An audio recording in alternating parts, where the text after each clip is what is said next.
Hi YouTube, welcome to Calf Chats, and today we're talking about gigs, do's and don'ts, and why shit like this is really fucking annoying.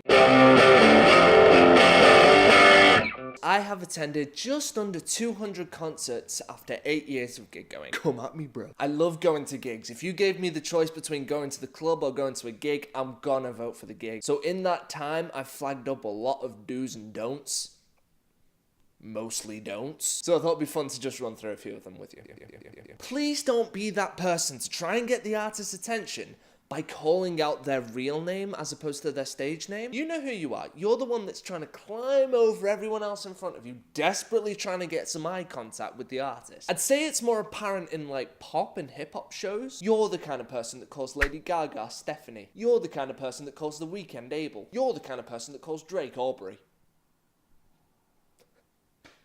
His name's Aubrey. The way I see it, the artist picked a stage name for a reason, and I don't think there's any more appropriate time to address somebody by their stage name as when they're, you know, on stage. Plus, it's not difficult to find out what the artist's real name is. They're not going to hear you say their real name, stop performing, look directly at you and go, "Oh my god, how do you know my real name? Can we be best friends?" Doesn't work like that. This stems from a personal experience from a Gorillaz concert about 5 years ago. This girl was crawling over me and screaming, "Timmy!" the whole show.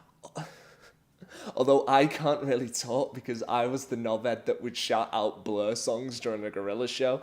Everyone else was doing it. Part life! Girls and boys! Song 2! Crowd surfing happens, crowd surfing's really fun, and crowd surfing isn't going to go away, so don't get upset about it. And definitely don't try and steal people's shoes, hats, watches, glasses, or whatever you can grab. On the other hand, crowd surfers getting kicked in the head sucks balls, so just be conscious of other people while you're in the air. Try and harm as few people as physically possible.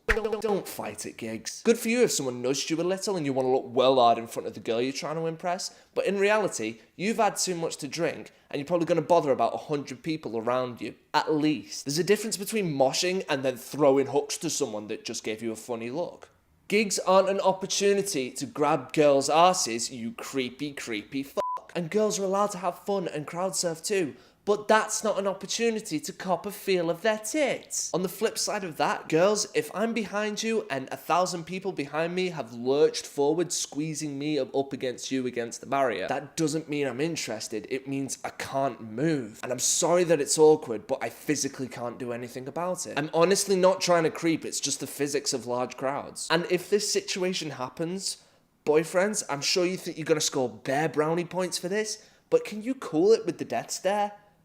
Please? If you're trying to hang around the stage door after the gig to try and say hi or get a picture with the artist or whatever, I'm sure the artist doesn't mind. I mean, I'm sure it comes with the territory. Just be a bit respectful with it. I remember seeing Cohen and Cambria one time a few years ago, and we were hanging outside the venue waiting for them to come out. And they did come out to about a crowd of 40 people, but they were clearly like exhausted and they just wanted to get on the tour bus and get to bed. And these 40 people were just crowding around them, giving them no space whatsoever. So Travis, the guitarist, was left outside and Claudio, the lead singer, was on the bus. And there were these girls like trying to pester Travis, telling them to get Claudio to come off the bus to take some photos or whatever. So obviously Claudio's tired and Travis doesn't want to wake him up, so he's a bit reluctant to do that. So when he politely said no, some girl, you not, said, "I'm never going to listen to them again. That's so stuck up." Are you out of your goddamn mind? He even heard that. You could tell that it offended him, but he was sound enough to go onto the bus and ask Claudio to come out. The sad thing is, shit like this probably happens on a nightly basis for some bands, where they're exhausted and they're ill and they just want to go back on the tour bus, but they're still getting pestered by people who care more about getting a great selfie for their profile picture than actually talking to somebody who wrote the music that you listen to and you enjoy. My point is, if they're tired, they're tired. Leave them be, for God's sake. They're only human. Girls, what the fuck's up with your ponytails? I'm sure you're loving life to this song and you want to Willow Smith that shit, but seriously, your ponytail, if I'm behind you, it's just hitting me this whole fucking time. Right, let's have a proper chat about phones at gigs.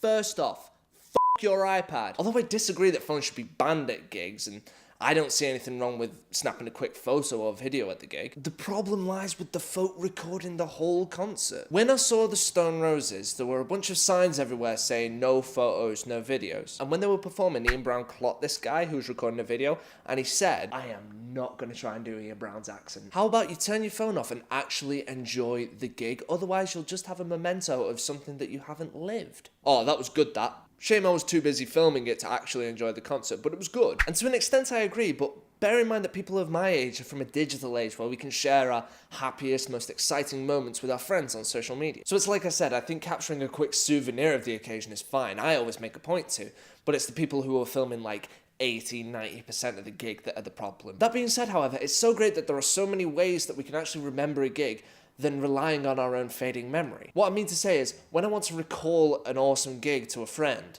I can just type in the artist, song, city, and year, and I'll probably find some mobile phone footage of that gig. And while it may not be a pro shot, it's certainly better than trying to remember exactly what happened at a gig, where you probably won't even remember the little things. As much as I say that's a pain, we only have this option because of the would-be cameramen in the crowd. So it's definitely a catch-22. Also, if you have to film the whole gig, or even if you're just filming a cheeky little video, don't be that guy that shoots in vertical. Don't be that guy.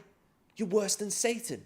So those are a few gig etiquette things that I just wanted to tell you about. I hope you liked them. If you have any of your own that you wish to share, remember to put them down in the comment section down below. Hit that sweet, sweet subscribe button. Remember, we're on Facebook, Twitter, Soundcloud, Instagram. We use all those feeds to get good music out to you, so be sure to get them on your news feeds. And yeah, we'll see you on Saturday. I was going to get talking to you soon about top 5 gigs that I've been to. Like I said, I've been to many gigs in my time, so I've gone through all of them and I've picked out my essential 5, and I'll tell you why they were so awesome and why you should check them out live if you can. And we'll have a new calf track headed for you this Sunday, so keep your eyes peeled for those. Tell your mates about us.